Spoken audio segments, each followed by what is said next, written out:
jazz back then? Oh, smooth jazz. There you go. That's now. You know I'm always ready for that. I'm always done. ready for that. I'm here. done. I am here. Yes, sir. Yes, sir. Yes, sir. All right. Something coming up really, really soon, y'all. We got a special guest to talk about is RazzFest. With 2 Z's. Yeah, exactly. It's 2 Z's on this one. It's an event that's going to be celebrating the intersection of rap and jazz. Nice. It's going to be a really, really cool thing. And we got Free in the building to talk about what's happening. What's up, sir? How you doing? How y'all doing, man? Pretty good. We're doing great, Free. Thanks for asking. It's an honor to be here, just to be part of community radio, you know, sit down with y'all, and just to spread the message of music, man. RazzFest is coming up. And like you said, it's the intersection of rap and jazz. It's a one-day festival at Empire Garage. Mm-hmm. It's between my organization, Sahar Studios, and Minaret Records, which is a LA-based independent jazz label from California. That's run by my homie Yusuf. And he does, you know, the jazz stuff. He runs this underground label of jazz musicians in California. I've been throwing rap shows in Austin for, you know, probably 8+ years now. I'm from Austin and raised here. Okay. So, you know, I've been going out to LA a lot in the past 3-4 years. I've been seeing how they do it. Mm-hmm. And it's interesting because I love underground rap shows. I love to see what the streets are talking about, what the up-and-coming new generation of rappers are saying in their songs, the new sounds they're utilizing.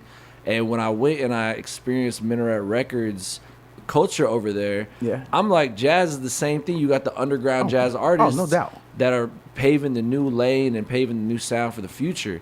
And with jazz, a lot of people think it's either the classics or it's, you know, the most famous people that you know right now. And that's usually who take over the conversation. And a lot of times when you go to jazz shows, jazz clubs, it's a lot of times a repurposing of standards, which is dope and all part of the jazz tradition.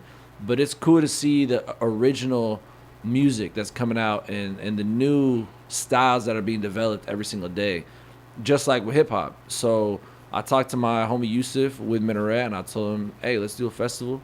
Let's do it in Austin. Mm-hmm. Let's show people how close these cultural pathways are and how close they are sonically, how close they are, you know, as far as like a live experience can be. Because, I mean, jazz is all about improvisation. Yes, it is. Hip-hop is all about freestyle. Like, they're really like two separate paths running parallel at different times in history. Yes. Which I think that people have been pointing out, starting to get hip to. But I think that's mostly like the real music heads that are really like dove in deep in both these genres. But I want the average person on a Saturday night in Austin, Texas, looking for something to do, to stumble across RazzFest and really have their mind blown by either side. Either the jazz head's going to be like, wait, I need to, you know, deepen my relationship to hip-hop, or the hip-hop head saying, I need to deepen my relationship to jazz. And that's really our intention with putting this together. Yeah, man. But I've always felt that jazz and hip-hop were like, they're like the cousins at the barbecue that sit at the table and everybody's really kind of wondering what's wrong with them because they're different. Yeah. But the thing about jazz and hip hop is that they both, growing up, because I'm old school, like I'm from the start of rap, from like the Sugar Hill Gang era, right, all the way up until now.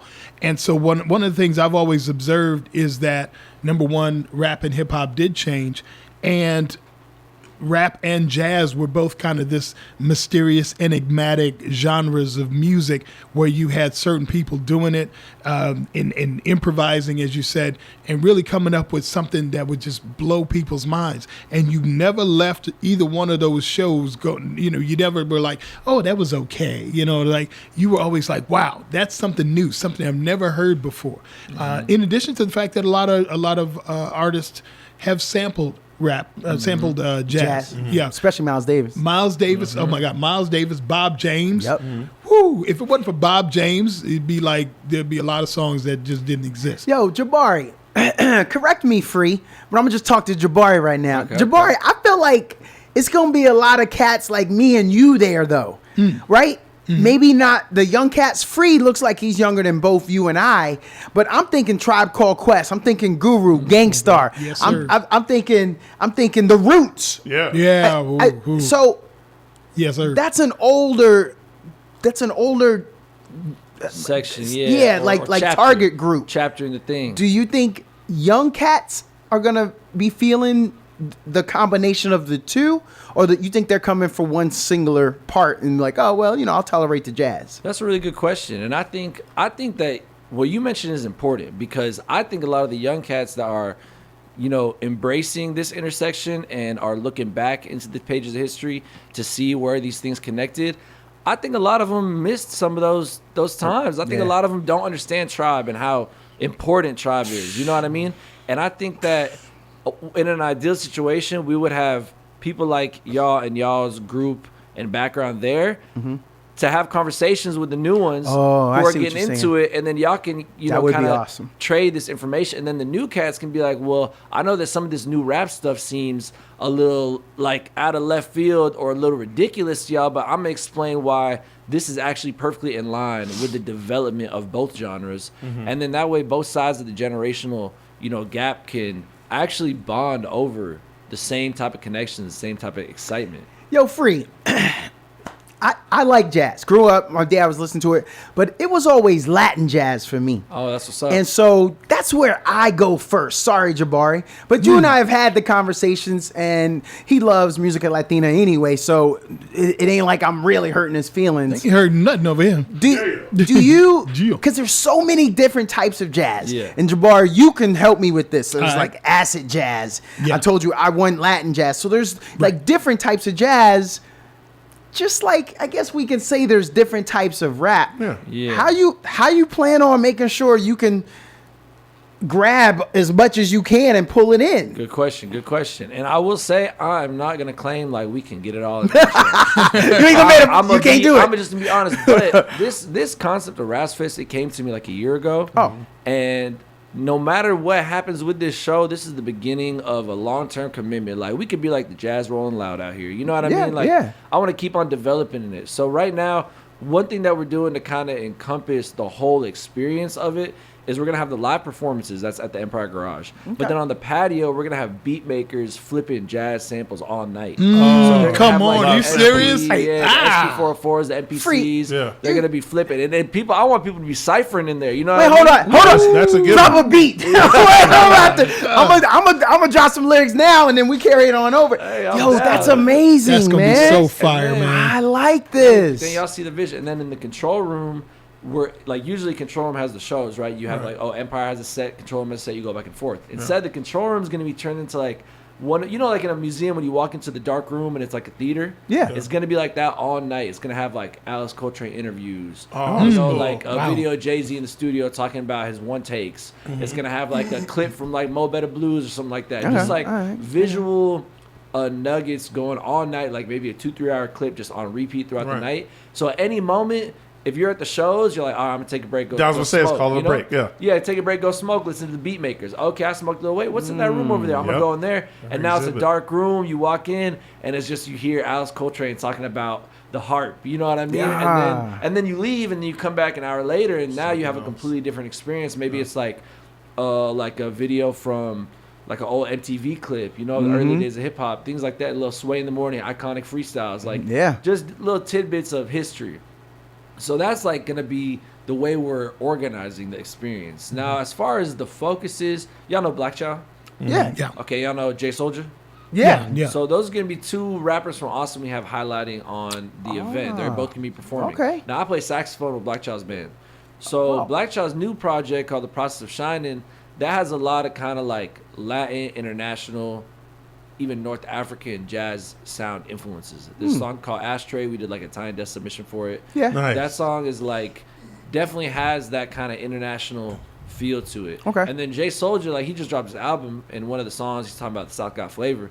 It's like, that's like the Southern rap vibe, but he has a lot of jazzy sounding production throughout all his music. And before they go, there's going to be a saxophone duo. This guy, Henry Solomon, and this guy, Devin Daniels. One's on baritone, one's on alto. They're going to be putting their saxophone through some pedals and just doing like a crazy soundscape. Oh, that's cool. So it's like we're going like from, and then like I'm in this rap group called FreeBloo&theFreak. It's a trio. We're going to open the show up. So that's going to start off with this energy like a rap group, real hip hop, and every song is boom bap type jazz samples. I see that. So and then we go into like a fusion. This guy, E-Artifact, he's a local cat too.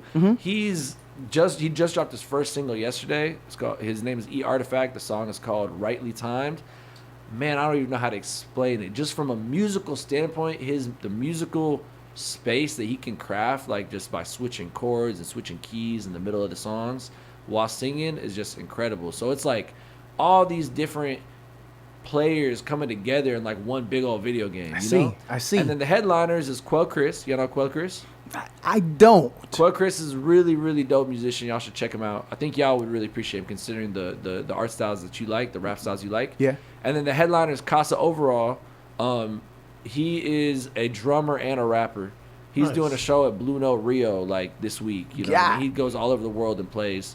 That's like a really dope jazz fusion group. And even Yusuf was even telling me that that's the Minaret label guy. Yeah. He was telling me that Pharoah Sanders' son plays in the band with Kassa Overall. What? So I'm like, that's even crazy. Legendary, you know what I mean? man. I know. I was like, the Legendary. way that's all coming together just on accident is amazing. So it's like we're just doing what we can with this first go around, you know. Okay. And it's like really the experiment, and we want the city of Austin to show us how y'all feel about this. How is this experience for y'all? What do y'all want to see throughout the years? So that's why I want everybody to come out. De La Soul. Yeah. I mean, So, yeah. I know you weren't asking, but you know, I want De La Soul vibes. De La Soul's awesome. And it from the way that you explained it, it sounds like we're gonna get that too. Because I mean, I'm trying to think of everybody that's either used jazz samples Diggable or Planets. gives us that. Yeah, Diggable Planets. Yep. Yeah. I'd love to watch like somebody like, let's say, Q-Tip or anybody for that matter that can take like the sample and flip it. So I like the process of making something live in person. I think that's going to be super underrated. They're going to be on the patio doing that. Question for you with that one. Is it going to be like specific people are going to be working, or is it going to be an open spot where if somebody is a producer in the crowd, they can come over and work a little bit too? That's a or good what's question. your idea? We got a set list of people that we're going to have come through. Okay. We got people like Flo Obama. He's like a dope. He does a lot of jungle production, but then also a lot of really crazy jazz. So he's just like a sample guy. He's just one of those guys. You put an SP in front of him, he's going to go crazy with it. Okay. We got this guy, Dr. Bobby Banner, MPC. He does everything off his MPC straight. Yep. We have this young 20-year-old producer named Yours Truly that's made a lot of beats for me and my music. The jazziest Ableton user I've ever seen. Like, just the way she gets on Ableton is crazy. And then we got some guys from San Antonio, Arc and Moo. They're like from that scene. They're coming out. So we have like set people. They're going to do like, 30, 40-minute sets. Yeah. But it does want to be interactive. So if you have an SP, if you got beats, bring it to the show. Bring it to RazzFest. You heard I it like here. that. Wow. That's how you hop do on it. the sticks. Y'all can hop on the sticks, especially, we have all night. So we have people signed up, and that's what I was saying about the cypher. If you got bars, come spit some bars up on that patio. You know what I mean? Make something happen. Who knows? You might meet somebody in the cypher that you start a new duo project with. You know what I mean? You might hear some beats and end up shopping with them that night, copying a couple beats, putting them on your album, taking it home, recording it right then and there. It's really meant to be an inspiring space. And on top of that, we got vendors too. Yep. So we're going to have people selling vinyl. We got Ben Buck selling tape decks. Hey, shout out to Ben Buck, Yeah. man. Beatbox Brigade right there, dude. Okay. So he's going to be bringing speaker my bump, homie. and they're going to be selling real tape decks. So if you ever wanted a tape deck, Yeah. come to RazzFest and take the I whole got to get him a deck. tape. I let my tape rock till my tape pop. I still owe him a what I tape, do. by the fact. I keep got telling tapes? Ben. I got a tape. Yeah, for my album. I was supposed to drop one off to him, and I have been just out of pocket. And so I have my the last time. one I need to bring to him. You're one of those. Yeah, I am. Brother waiting. I got him, man. I Divine told him I timing, got him. divine I got to bring timing. that tape to him. So, Hey, yeah. I'm curious, Free, what does community look like to you in the music world, and how does RazzFest help build that? Good question. Love that question. So I have Sahar Studios. That's who's hosting the event. That's my organization. Yeah. Sahar, from the Arabic word Sahar, which means magic. So really it's Magic Studios, because I believe that music is an expression of magic. Yes, It's a it magical is. process. Yeah. You're channeling something that we don't quite understand. You know what I mean? So when it comes to community, it's all about spaces to me. A space is what makes community, because they say that we're losing our third spaces. They say people, they go to work, they go home, they have nowhere else to be. The studio is community. The community garden is community. Place like Dawa is community. Places that you can go and spend time and get your ideas out and feel comfortable, spark one up, lay back, chill. this is to me like the foundational part of community. In my culture, back in the day, they'd be at the kahwas, which is coffee shops. Okay. They'd talk politics. They'd be playing backgammon. They'd be smoking shisha. You know what I mean? Like, that's where all the men in the community would come together and hang out. So to me, community is about spaces, physical spaces. I love the online stuff. It's critical. It helps a lot. But it's about being there in person, looking people in the eye, face to face. I Smell love it, that. feel it. Well, that's why we're glad you came in here today. You didn't do this over that question the all the time. airwaves. He's like, man, I hope this dude come through. Hey, we didn't want to. I mean, look, I understand. Yeah, of course. But we would prefer if you pull up like you just did. Yeah, we like when you guys come through, and not everybody gets a chance to, but when you get a chance to have you, face to face and talking about it, I think it makes number one, it makes you more comfortable. Yeah, and I think it gives you a chance to give more to the audience. Real quick, let's. Okay, I know that folks on there like, okay, this is crazy. Bless you. Online, where can they find information? Because this is on Saturday, May 10th, right? Yes. At Empire Control Room and Garage. Where online can we find information? So pretty much, if you, and I've tested this many times, if you just Google RazzFest Austin, Texas. There you go. I did. SEO. I did, and it got came that up. SEO. RAZZ. SEO is working. I even spelled it wrong, and it came up. Really? I put Oh, one your Z. SEO going hard, my dude. Let's go then. So well done, just sir. Google RazzFest. They have like the Empire website has it listed. You also probably see our Instagram. We have our the tickets is in our bio as a link. Everything's listed on Resident Advisor. It's like a ticketing platform. Fees are super reasonable, but we're keeping it very reasonably priced. Y'all can go find for yourself if you look online. But if you heard about this experience, you would be expecting that it's hitting for like a grip. But trust me, when you see what we're charging this for on the internet, you will be shocked. Okay. It's meant to be for the people. And this is even supported by the City of Austin's Economic Development and Cultural Arts Division. So they're helping us with the funding, getting everybody out. This is not meant to be a profitable experience. This is not a business. This is purely for the culture. Oh. Truly. I just want people to see something they've never seen before. So yeah, just Google RazzFest, Austin, Texas, and get you a ticket. What's been the most rewarding part of your journey working on RazzFest? Because you sound like you bored and ready to jump ship. You don't even sound like no. But you said yourself that this is a commitment. Yeah. But what's been the most rewarding part up to this? You know what's funny? It's the name. Because people will be like jazz rap, jazzy rap, new jazz hop, hip jazz. Right. I'm like, no. It's Raz. That's what fits. So coming up, like as soon as like the festival only exists because the name came up. Like I was flipping samples in the studio, and I was like, "What do you even call this?" That's cool. I was like, "Oh no, this is Razzie. That's what that is." There you go. And I was like, "We should just do a whole festival." Like that's where it came from. So when the name came to mind, and like I said, I've been throwing shows for a long time, and every time I throw a rap show, I'll put like a metal band, a punk band, a jazz band. I'll just throw it in there. Yeah. So all the people come to see rappers, and then they'll be like, "Whoa, this is crazy! I love this. Like, this is so cool." I would have never, if this was a bunch of bands on a lineup, they probably would not have been as interested if what they like to do is go to jazz shows or go to rap shows. I mean, so like now it's just deepening that. Now instead of it being like a rap show with like one jazz band, like we did a show at South by Southwest last year. We had Mockjaw, which is a local jazz band, perform. So there's a bunch of rappers in Mockjaw. They're gonna be performing at RazzFest again, but it's not. They're not like the token jazz group. They're just one of a evenly split lineup. So I think just the alternations of everything is gonna be so satisfying. Like just going from rap group to experimental sax duo to jazz band to Blakchyl with the band to Quelle Chris, just him with his beat thing, and then into Kassa, he's playing the drums and he's rapping at the same time. It's just meant to be like, I just feel like the transitions between all these styles are gonna flow seamlessly, just like all these colors coming together. Now, I'm not gonna lie, man. I've done a lot of performances, did talent shows back in college, and I remember the most fun I ever had was backstage when we were just a bunch of performers. Somebody was playing some beats, and then we just started. A cypher broke out, and then a couple singers came over, and they started improvising, and we had so much fun backstage. That was the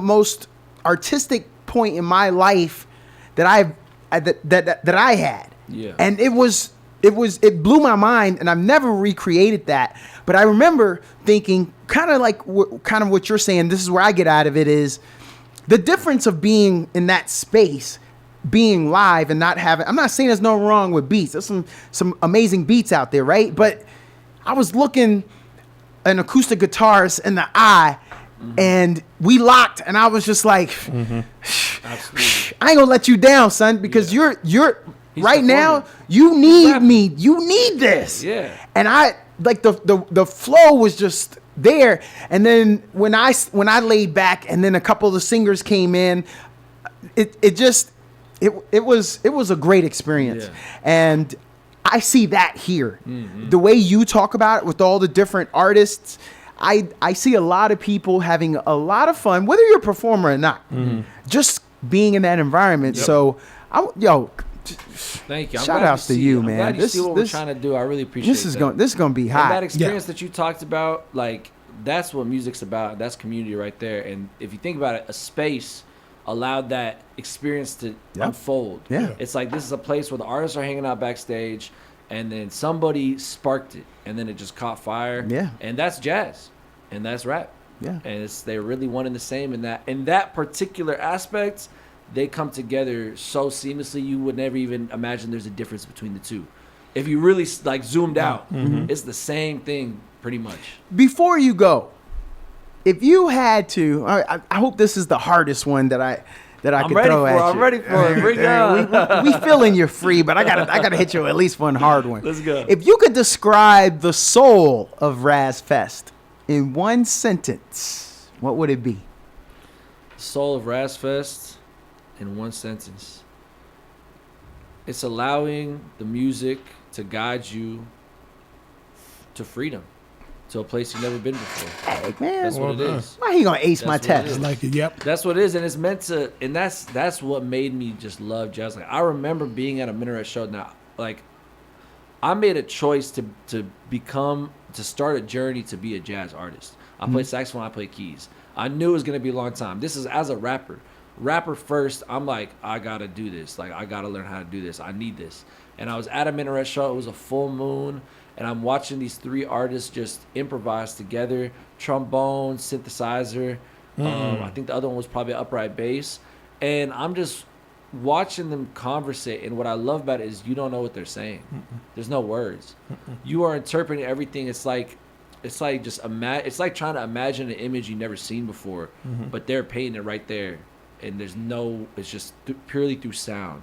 So that experience of just feeling that coming together and feeling something in your mind click. I hope somebody comes to this show and they leave like, I gotta pick up that trumpet. Yeah. I gotta pick up that trumpet. I need to. Yeah. Or I gotta go to I gotta go down to Monk's or down to Elephant Room or go find where Mockjaw's next show is, and I need more of this. Like, I want them just to be addicted. Or free. Check this out. They call up their mama and apologize. Yo, mom. You were right. All them times you took me to lessons and I quit on that. Yep. I see now. You still got those old records? Exactly. Is my keyboard still at the house? Yeah. Can Let I me come get back that. and Let me get that. My saxophone that's been there this whole time. Okay, but you guys stay for a sandwich. Yeah, and it's not even about trying to like. It's not even about the ego of being good at something. It's about just the excitement of wanting to be bonded to an artistic expression. Yeah, some of us just want to release. Yes. Yeah. I mean, there's something about those who've gone to spoken word, poetry night. Ain't nobody saying that you're going to become a national phenom. You at the corner spot just because you want to share. Yes. You want to release. And we're not judging you to that. Ain't nobody thinking that you belong on the stage of Def Poetry Jam. We just saying, brother, you did your thing tonight. Exactly. And it's that. And it's what we need. That's what people need now. They need outlets to express themselves. Yes, sir. More than anything, we need outlets to express ourselves. And sometimes just fiddling around on an instrument, is just a way to get it out. Sometimes just getting with your homies and just rapping off dome and saying whatever is on your mind with no judgment. That's what it is. Improvisation is the soul of Raz. And a lot of times the enemy of improvisation is overthinking. It's a lack of confidence. Yeah. It's uncertainty. It's a lack of resolve. These things prevent you from channeling. And that's what Sahar is all about, channeling. Improvisation is channeling. So, yeah, everybody, if you're out there listening at home, whether or not you come to RazzFest, take from this interview, let that off your chest and get it out. Yeah. Let it go and express yourself. Amen to that. Amen to that. All right. May 10th, right? Saturday, May 10th at Empire Control Room Garage. It's popping. Oh, man. Free, thank you very much for coming through. Appreciate you. So Yeah, much. man. Thank you for showing love to my two favorite genres, rap and jazz. RazzFest, RAZZ Fest, FEST. Look it up. All right, y'all. We'll take a break and come back. It's the Morning Grind.